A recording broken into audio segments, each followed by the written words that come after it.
What's up, everybody? Welcome to Gonzo and the Judge Sports Talk, Wednesday, September 7th, 2022. Got a pretty big show tonight. A lot going on in the sports world. One day out from less than 24 hours away, kicking off the NFL season. Hey, I'm excited for that. We're at the first weekend of full slate of regular season NFL. So, a lot of stuff going on in the sports world. Baseball getting close to the playoffs. NBA getting close to getting ready to start. WNBA are getting ready to crown a champion. So there's stuff going on everywhere in the sports world. And as always, I'm joined tonight by the sports judge, Jonathan Mathis. How you doing tonight, Judge? Hey, what's going on? What's going on, Chris? What's going on, viewers? What's going on, everyone out there? Yes, this is going to be a jam-packed show. We're going to have quite a bit to talk about tonight because, tomorrow is the NFL kickoff game. We got a good one. We got the Rams playing the Bills. It's going to be a lot of fun. We'll get into that.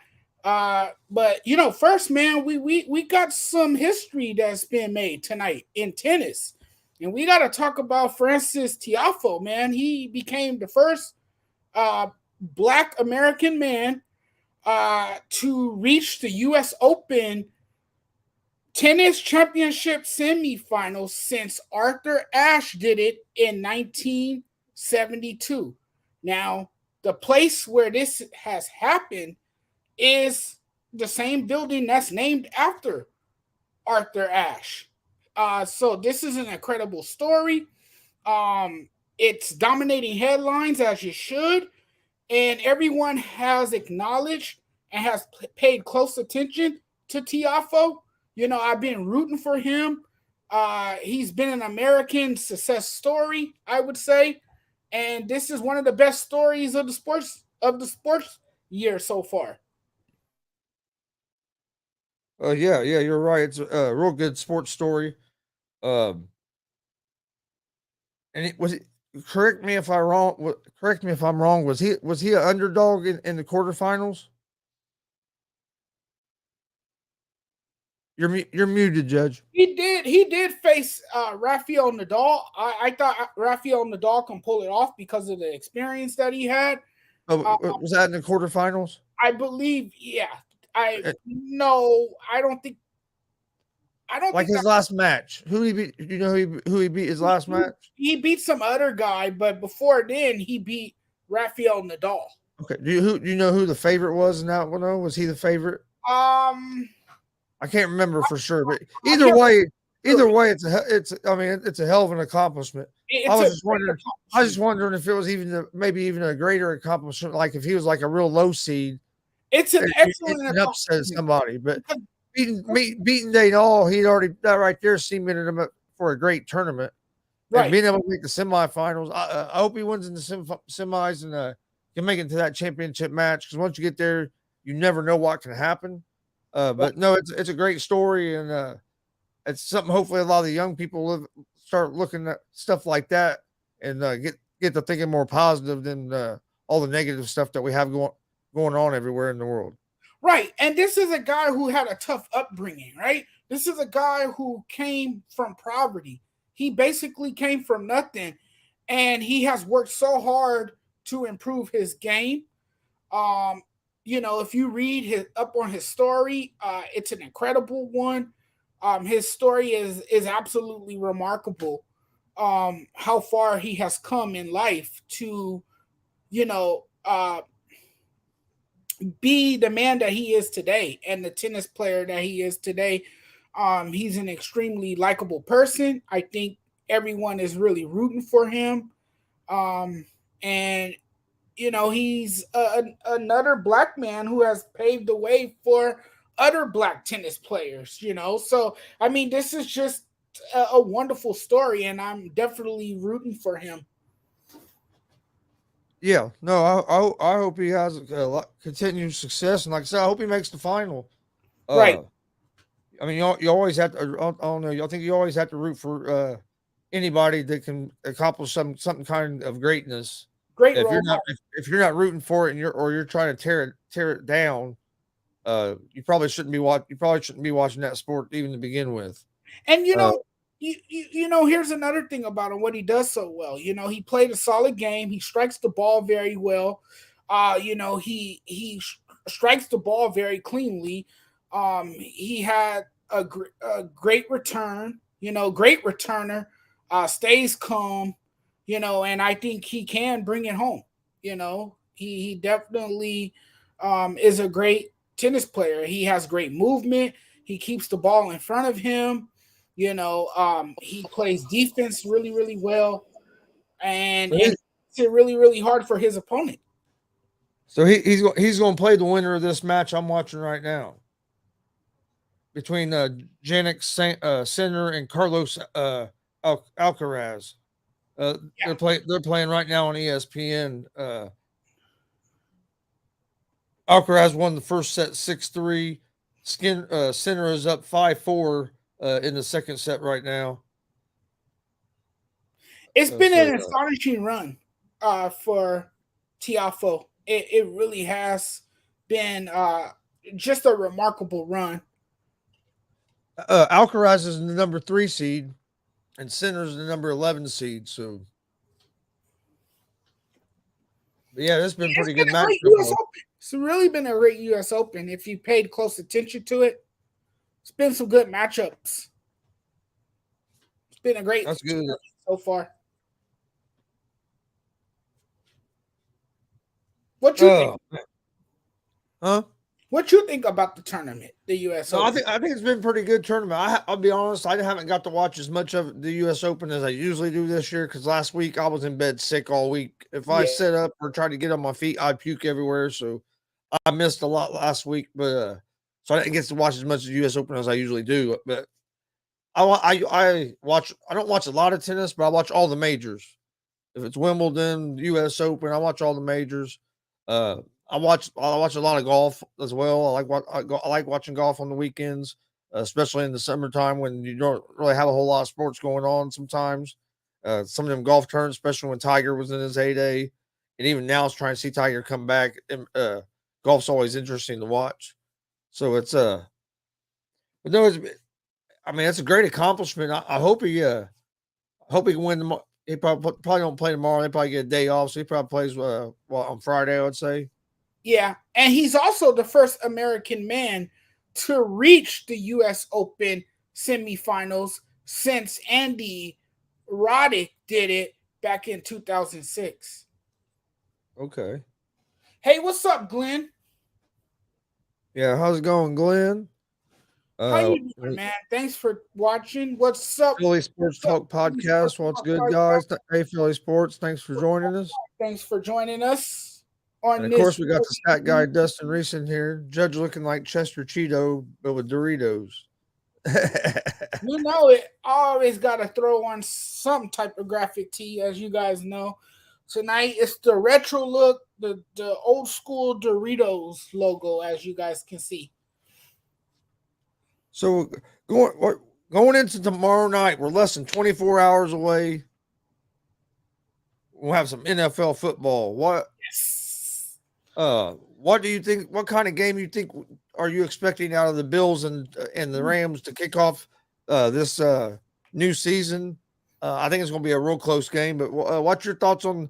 We're almost to football, and then this Sunday we get a full slate of games. Uh, to me, this is about the most exciting part of the year. Because this is where everything starts coming back. So, what are your thoughts on the Rams? I know you're a Rams fan. So, what are your thoughts on the Rams playing a tough Buffalo Bills team to kick off the season tomorrow night? Chris, what we're seeing here could possibly be the Super Bowl preview.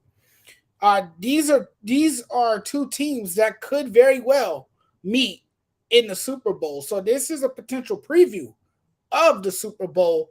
You got two very good teams that could come out on top in their conferences. You got a very good Rams team that can win the NFC. They could come out on top in the NFC. Then you look at the Buffalo Bills. They can be the team that come out of the AFC. A lot of people felt that way about the Buffalo Bills last year. Felt that they should have, came out of the AFC a year ago and should have represented the AFC.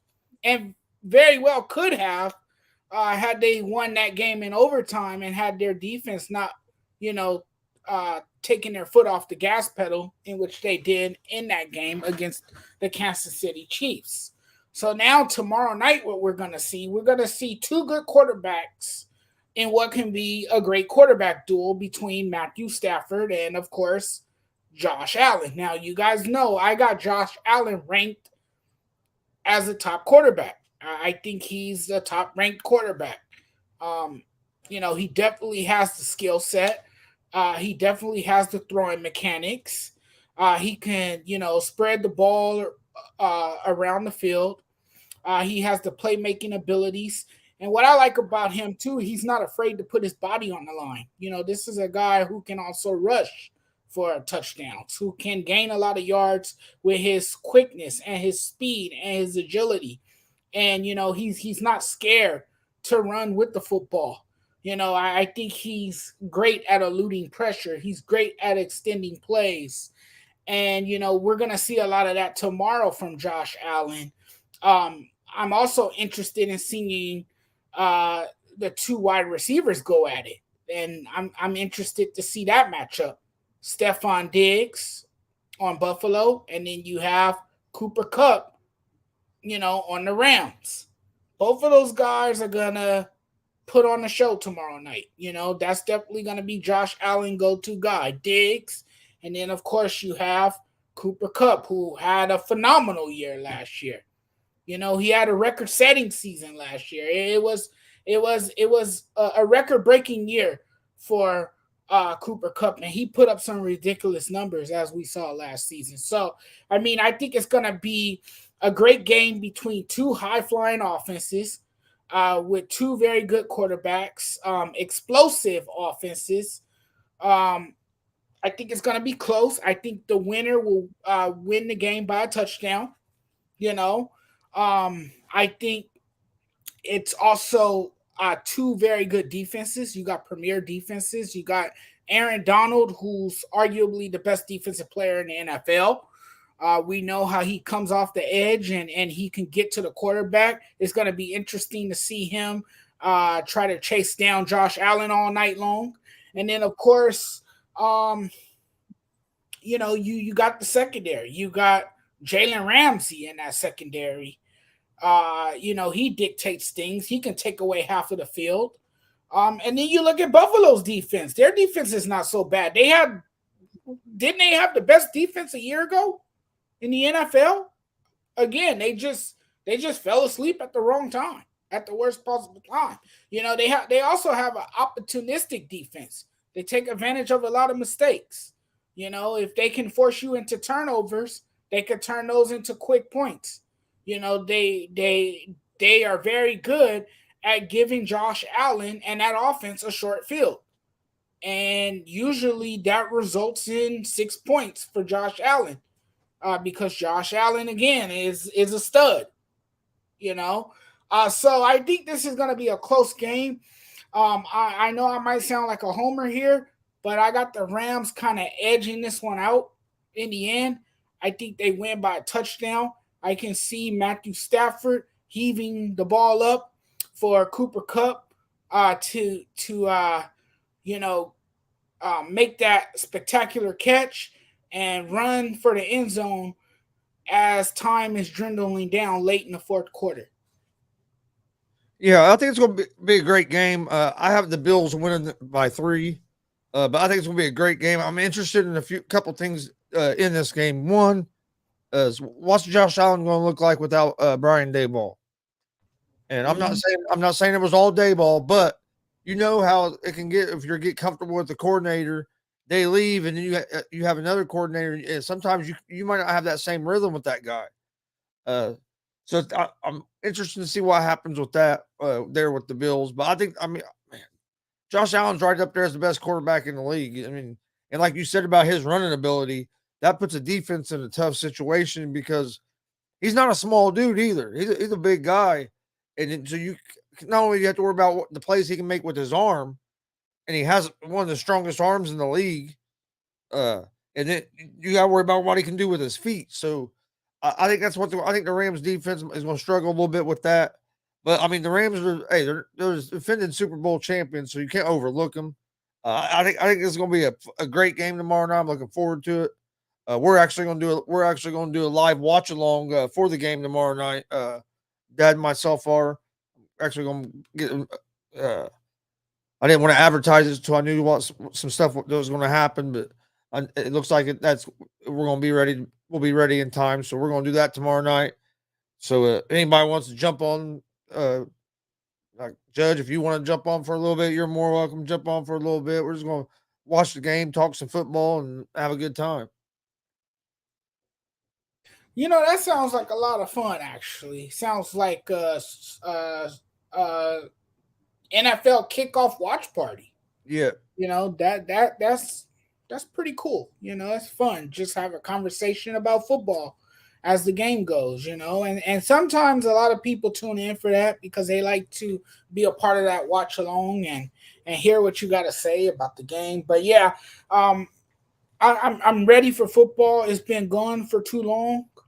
I think all football fans are ready for the season to finally get underway, and we will have an NFL game tomorrow night. And what better way to have? What better way to kick off the season? Because you have two teams that could potentially meet in the Super Bowl. yeah. Oh yeah, that's go. Oh, I can't wait. It's gonna be fun, and doing that watch along is even gonna be better because usually, like we do these watch alongs, my dad's at his house, I'm somewhere else. Everybody's different places. Right. Well, tomorrow, me and Dad will be in the same room together doing the watch along. So I think that makes it even funner when you got some guys there with you all on in the room together.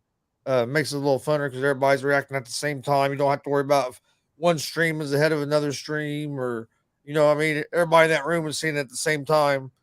Where sometimes with these streams, somebody can be a minute behind somebody else's stream, so that can make it a little difficult sometimes on them watch alongs when you're doing that. So I'm looking forward to doing one where we're in the same room where we don't have to worry about you see the same thing at the same time. So it makes it a little easier. Oh yeah. What? How many home runs is Aaron Judge going to end up with? That's a good question. He's on pace to hit 60 plus homers. I think if he keeps this up, he's going to easily crush that record that he's chasing. No doubt he's having a historic year. I think his MVP to lose. I think he's clearly running away with the MVP award this season. He has put up the numbers. He has done a good job without any help, really, to keep his team afloat. And eventually, the Yankees are going to be crowned AL East champions. I think we all know that. So, Aaron Judge is having an MVP caliber year, and he should definitely win the MVP award. But to answer your question, the way he's hitting and how he's been on this offensive tear all season, I don't see why he can't, surpass that record. I think he will, hit 60 plus home runs. He might get close to 70. Yeah, I think he has a realistic chance of getting it. It's going to be interesting to see how many teams pitch to him down the stretch. That could have a big part to play in it. Or if he can stay healthy. Yeah, he has to stay healthy, and then he has these teams are going to have to pitch to him. And if you're in some of these games that have playoff complications, there's going to be a lot of times he's going to get walked. So that cuts down on some of his chances. But I think he has a good shot. I think he was walked intentionally tonight. I think he has a good shot. It's going to be interesting to see how that plays out. But I forgot to mention that. But let's get back to football, like we were talking about. Is what games for Sunday slate after tomorrow's game? What other games are catching your eye that you think might, or the games to watch? The Vikings you can't miss of the weekend. The Vikings and the Packers game of the week. That game's going to be That's gonna be a good televised, one. nationally televised on Fox 11. You're gonna hear a lot about that one. You're gonna hear a lot about the Panthers and Browns, whether them teams are any good or not, just because it's Baker and Baker Cleveland. versus his former team. And then Yes. you got Russ going back to Seattle. Right. That's another one to keep your eye on. But I think for me, the big one is to see how the Vikings match up against the Packers. Because everyone is talking about, hey, what's up, Frankie? Because all you've been hearing about is the Packers are still the favorites to win the NFC North Division because they have Aaron Rodgers as their quarterback. And, we all know that the Packers are a betting favorite because they have Aaron Rodgers, who is probably one of the most talented quarterbacks in the league, no doubt about it. But this Vikings team has been overlooked. No, they don't have a flashy name as a quarterback. Kirk Cousins is not an Aaron freaking Rodgers, but he does enough to help his team get by. And when you look at the Vikings defense, don't sleep on their defense. Their defense is better than what a lot of people I think they are. And to me, if you look on paper, their defense looks really good. So I'm looking forward to seeing that Vikings and Packers match up on Sunday. Frank says Parker's going back to Miami in a Patriots uniform. That too. Yes, I'm looking forward to I think these all those games. First week matchups are really compelling. Yeah, I do agree. Well, I do agree with you about Minnesota and Green Bay, but I think what makes if you go back and you look at the schedule making, the first 5 or 6 weeks of the season, the NFL are packed full of division games. I mean, the Colts played like five of their division games in the first 7 weeks of the league of the season. So they've jam-packed these. So that makes for a lot of good matchups because division teams know each other well. So them games and their rivals. So yeah, the first 4 or 5 or 6, 8 weeks of the season are stacked with division games this year, and I think it's going to make the season interesting because I think look at the AFC West. That's almost a playoff game anytime there's a division game in that series. If Wilson does what everybody thinks he can do in Denver, you know what I mean. There's potential there. And then you got other teams. I mean, the Rams are going to be good. Tampa Bay, if they get an offensive line, are going to be good because they have Tom Brady. I think the Colts are going to be a tough team this year. It all depends on our receiving core, but the defense we have and with Jonathan Taylor, and I think Matt Ryan is going to be better than what Carson Wentz was last year. I think the Colts are going to be a threat. I'm not saying they're going to win the Super Bowl. I think they're going to be in the playoffs and be a threat. And you got who knows what the Ravens with Lamar Jackson is going to look like. He don't get a deal by Friday. He's going to go into this regular season pissed, and he's going to want to put up ungodly numbers, and so they're paying him like $800-900 million instead of $500 million like Mahomes got. So well, I heard they're expected to reach a deal by Friday. Okay, I guess if they don't, that's the deadline. If you don't reach one by Friday, I guess Lamar's not talking about a contract after the season. So he'd be basically a franchise tag and betting on himself. We'll see. They could franchise tag him. Like most, that's what I'm saying. They'd franchise tag him for this season, and then just wait. Right, just wait to pay him later. And he like we talked about before, Lamar Jackson seems pretty content with that. He's not. That's what I'm saying. He's betting on himself because he knows if he goes out and balls out this year, then he's just doubling the money that they would have. But I think you stack your bread while you can, because what if you suffer a severe injury that could be? But if he don't, he might set the record for the NFL contract. That's true. I mean? Because the quarterback market, it's all about that risk reward, and it's tricky because you can think you're making the right decision. He could have said, "No, I'm not going. I want paid now," and he could have been He could be walking just down the street somewhere and get hurt, or he can bet on himself and get ran over by a truck and not get hurt. You just never know. You can get hurt in so many different ways, and sometimes you get hurt the worst in weird situations. It's like the shots that look the worst are usually not the worst. It's the ones that look like they don't hurt are the ones that are usually the deadly ones. Right. It's a freak accident most of the time. Or unless you're Fernando Tatis Jr. and make boneheaded decisions and get on a motorcycle and hurt your wrist. What do you think about Flacco starting for the Jets? Joe Flacco is an NFL starting quarterback for Week 1. I'm not surprised. I thought it was too soon for Wilson to be back already. I really did. Yeah, and that's the thing. It's too soon for Wilson to be back. But Joe Flacco, I did have this. Let's not forget he does have a postseason resume. He did lead his former team, the Ravens, on this magical run, to the Super Bowl, and led that team to a Super Bowl victory. Yeah.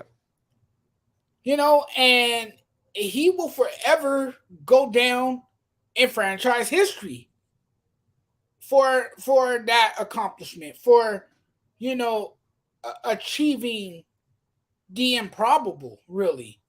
Because everyone had written him off. No one believed that he was capable of leading a team to the Super Bowl, let alone winning the whole thing. So yes, and I'm with Dustin here. He's a placeholder. And yes, he's a top 4 placeholder. First name back at Baltimore to me. And Super Bowl MVP. Super Bowl MVP. He also, was seen on the Disney World float when they won. And that was the thing when he won. You could say David Letterman. He was on the David Letterman show. He became a famous guy after winning that Super Bowl. So they know what the Jets know what they have in a quarterback. Their coach Robert, how you say his last name? Salah. There you go. He does a great job grooming quarterbacks and working with quarterbacks. So this could work. Yeah.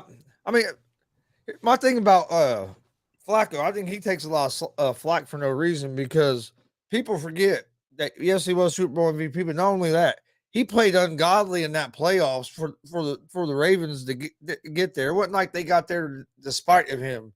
He was a big part. He was a big part of that playoff run that year. Yeah, he might not have had a whole lot of other great years, but that Super Bowl season, he was a big part of that. And for some reason, people, when you talk about Flacco, they try to diminish that. And it's like, no, he might not have played for a long or longevity of a time, but at one time he was playing as good as about anybody in the league, even though he just couldn't sustain it as long as a lot of these other guys could. And like you said, he played a critical role to that team's success that year, when he was the Ravens quarterback. And people often forget, he was one of the best players, one of the most important players on that team. And look at that. Flacco has the most playoff road wins among active QBs. Love the stat guy. Because you always know if you talk about something, it's like, boom, he's going to give you a stat about it. He has the paper sitting right next to him. He must have a stack of papers. Frankie said he helped beat my team in the AFC Championship game. That's how I always felt about Brady, Frankie, because he always would do that to the Colts and Peyton Manning. Oh, I couldn't stand Brady. I respected him because of how good he was, but I couldn't stand him because he was always in our damn way. It's that one player that always has your number, and that one player that's always standing in your way. How do you think Wilson going back to Seattle? How do you think this is going to play out? Going back to Seattle, I think it's this way. If he goes back to Seattle and he loses, they're going to bury him. Especially since Geno Smith is starting. I think they're also going to give him. If he loses this game, they're going to be all over Russell Wilson. They are, but they're going to give him a warm reception too. I mean, he's going back to Seattle. Let's keep in mind that he did, lead that team to a Super Bowl. He was a huge part of that team's success while he was there. So I think he gets a warm reception. I think he's going to be greatly received by the fans. I think he gets, a standing ovation from that crowd, and deservingly so. You know, he was a franchise player there for a very very long time, and sometimes our run comes to an end, and it's very rare that a player does it with one team. You Yeah, know, now it's more common in the NFL to see quarterbacks, spend their entire career with one team, but that wasn't the case for Russell Wilson, as this team decided that it was best to go into a rebuild. And that's exactly what the Seahawks are doing. The Seahawks are not going to have a great year. It's going to be a down year for them because they are in rebuild mode, as we all know. But now this is a chance for Wilson, Russell Westbrook, Russell Wilson to get a fresh start. you got Russell Westbrook on the mind. I guess so. This give Russell Wilson a chance to get a fresh start. He's in a new city now. He has a change of scenery. Maybe he can, rejuvenate himself, uh, and be that quarterback that solves all their problems offensively. Something that Denver was missing. A lot of people seem to believe that, and everyone have been saying this, that the Denver Broncos were a quarterback away from being a real contender. So we will see now that they have a veteran quarterback in Russell Wilson. Yeah. Oh yeah, it's going to be that's why it's going to be interesting. We keep the last 2 or 3 years. Denver's a quarterback away, quarterback away. Well, we're going to see how good this roster of Denver's really is now, because they should have that quarterback. I mean, unless for some reason Wilson has just fell way off, which I haven't seen yet. But other than that, I mean, if you're with the roster they have, the Broncos are going to be tough. I know the division they're in is brutal. I mean, you're in that brutal division there. It's going to be interesting to see how Wilson does. But he has to win this game here, especially with the everybody knows Seattle's in the rebuild, and if something happens, you go down here and lose this game to them. That's all the media is going to talk about the rest of that night and the rest of the week until Sunday starts, and there's some other games to start talking about. And that's Oh, not the way you want to start in no, Denver no, with the team that's supposed to no, be a quarter. no way, because he won't be able to live that one down. You're Yeah, absolutely right because about that's all that. they'll talk about for a week until they play again. Right, right. And you're supposed to be the guy that we're supposed to be a quarterback away from winning the Super Bowl. And we can't be a team that's And then you rebuilding. go back to Seattle. You make your return to Seattle, playing, on a different team, wearing a different colored jersey, and you lose the game. Yeah, yeah, people are gonna talk about you if that happens. There's gonna be a lot of interesting stuff going on. Yep, Uh, a lot of big games. a lot of great Uh, storylines. A lot of great storylines. I can't wait. I love NFL Sundays. 1 p.m. Eastern on. I'm watching football up There's nothing like it. to about midnight most nights on Sunday night Eastern That's time. me. That's all of us, I think. So Most what? Game football start for you guys at what? 10? 10 o'clock. Yep. See, And 10 isn't too bad. oh no, that's a perfect time for me. I'm an early bird anyway, so I'm up Our games are 1 and 4. pregame. I'm watching the pregame show with Michael Irvin and Mooch and all those Yeah. guys and Rich Eisen over on the NFL Network. And then by 10 o'clock, I'm having breakfast by 9. I don't usually eat breakfast, but if I do, I have it around 9 o'clock. And then Yeah. the next hour, the NFL games are starting. And I just, watch the games all day. That's Like what I most do. football fans. Our games are at 1 and 4, and then you have about 8 o'clock the Sunday night game. So it's just boom, boom, boom, Yeah, and the then Sunday night game is always a good one to watch too. I remember when the Sunday night game used to be on ESPN and nobody cared about the Sunday night game. Nobody cared about the Sunday night game. But once it came on prime time and regular TV, everyone, oh suddenly yeah, I've been critical of ESPN with some of the moves they've made because they should have signed McAfee a hell of a long time ago. But they finally made the right damn move and put McAfee on College Game Day as a permanent guy there. And they should have done that a long time ago. Oh yeah, that guy brings the energy. That guy is very passionate. I love Yeah, his. he's taking a little bit of a leave away from WWE, and he's going to be on college game part of college game day on a regular basis now. Oh, that's nice. And then he's going back to WWE after the college season starts settling down. Yeah, that's gonna make more people tune in. That's gonna make more people want to watch that show now. With his presence and with him on that show, yeah, more Yeah, because people. when he used to make guest appearances on there, everybody loved it when he was on there. Yeah, everybody's gonna watch that show now. That's gonna definitely help with their ratings. You're gonna see a massive increase with that guy around.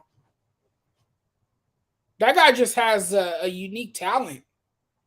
You know, he knows how to captivate an audience, how to get people fired up.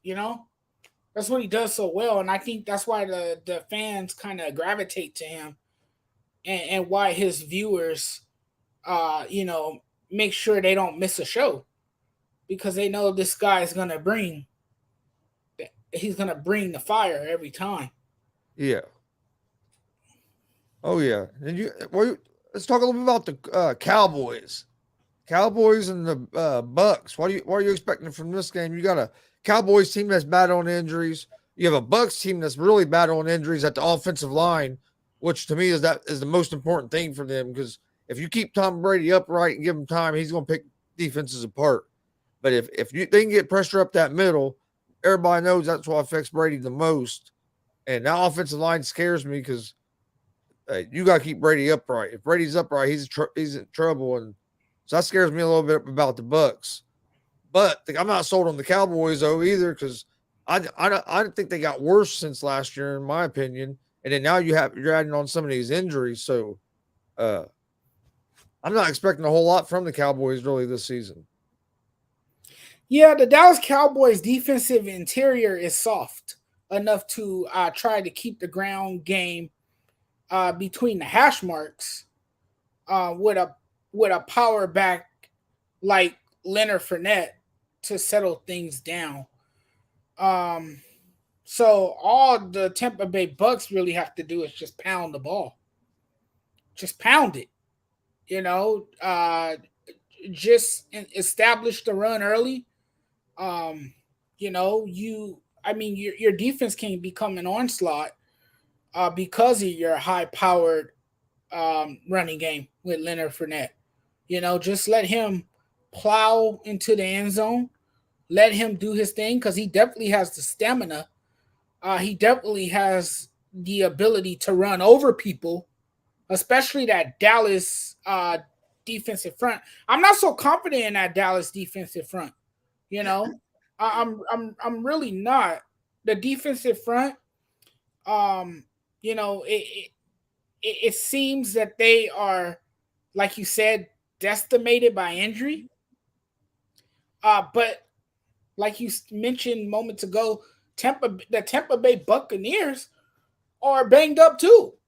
And that offensive line is suspect right now because they don't have all their moving parts to protect Tom Brady.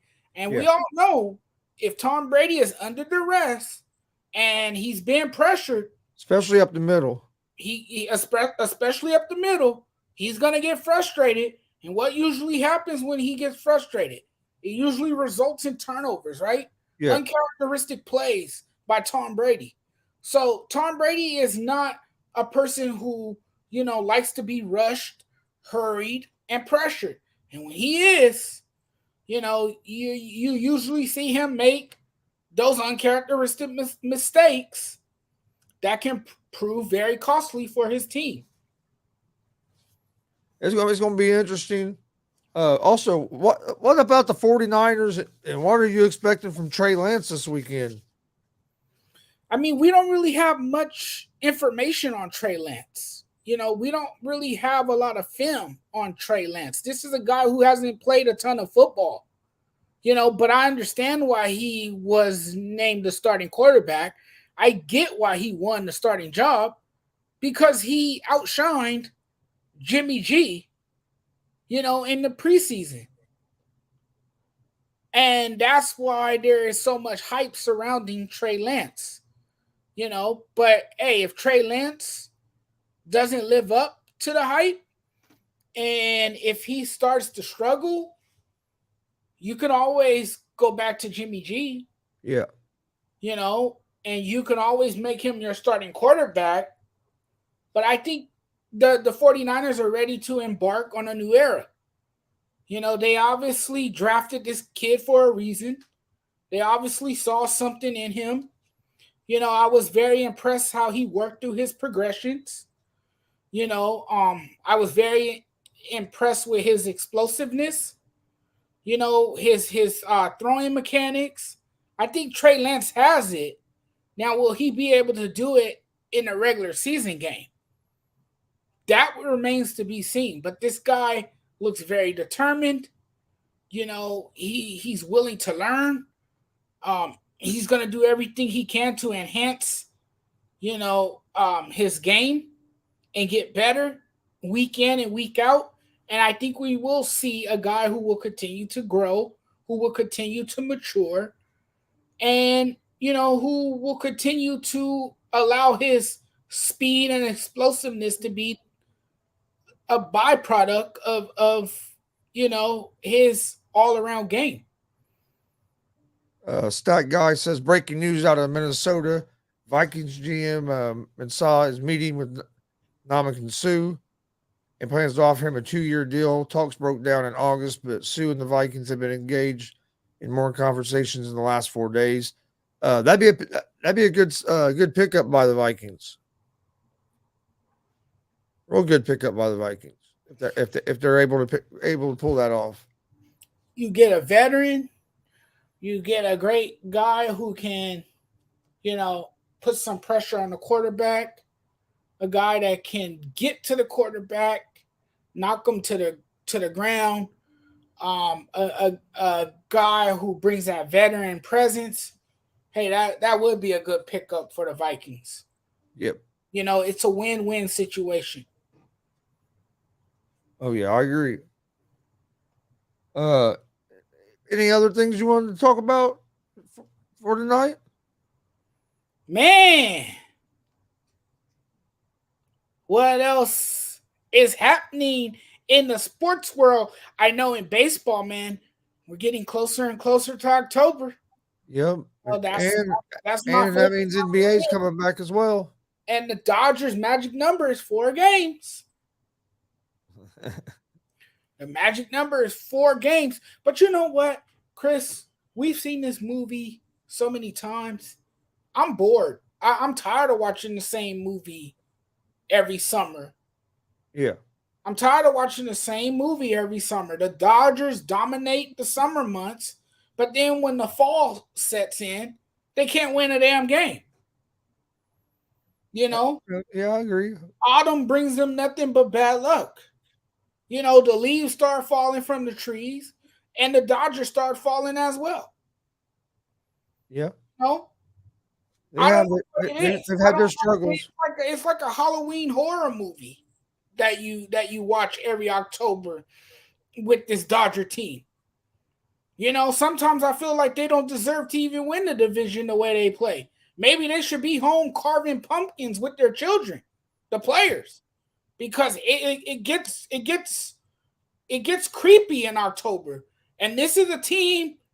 I guess their magic gets their magic wears off or whatever, and they suddenly disappear. I don't know what it is.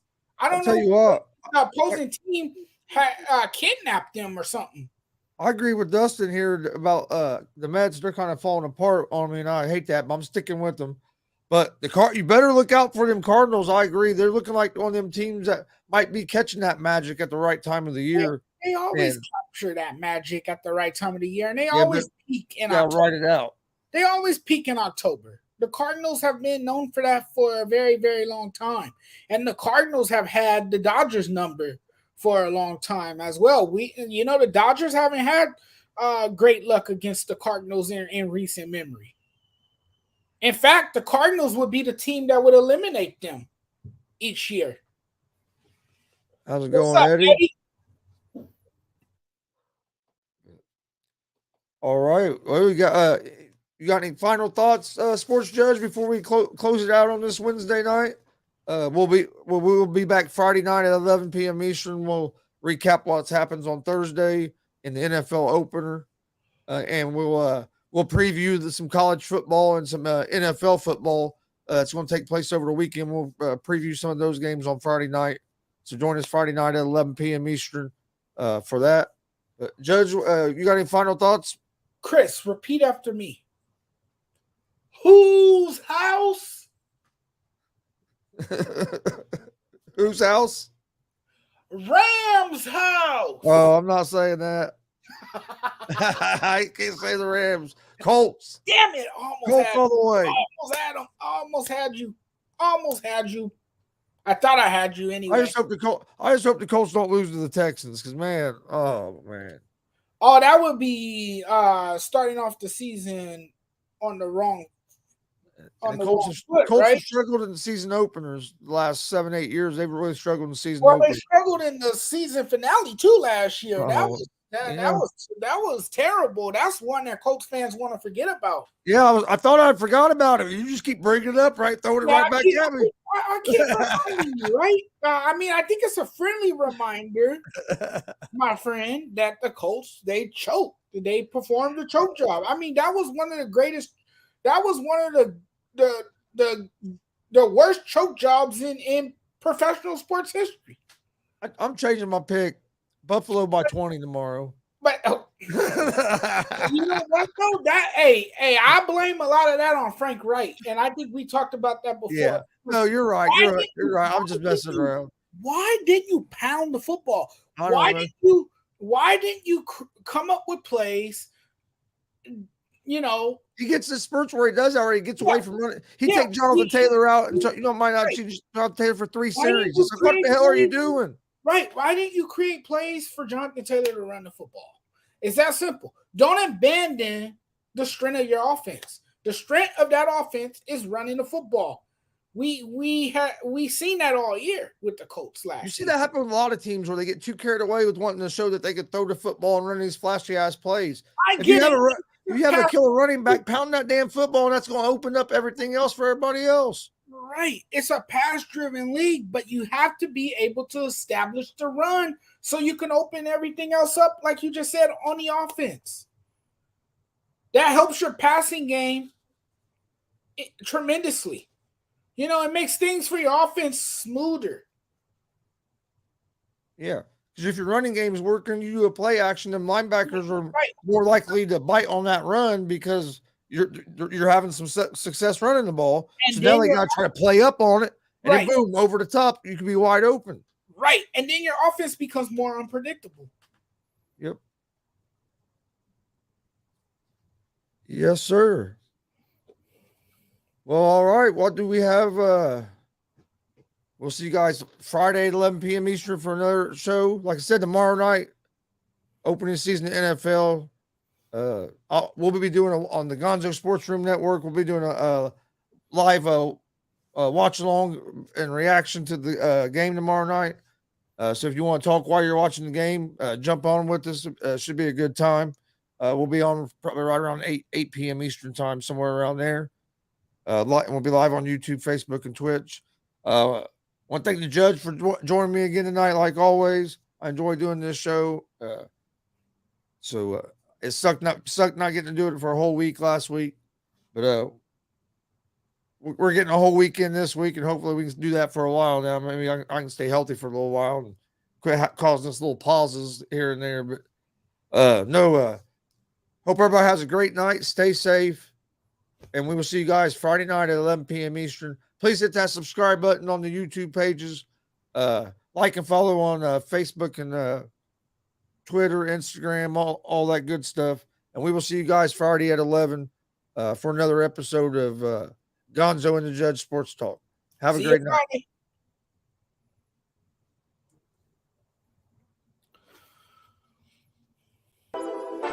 Whole sports all plays.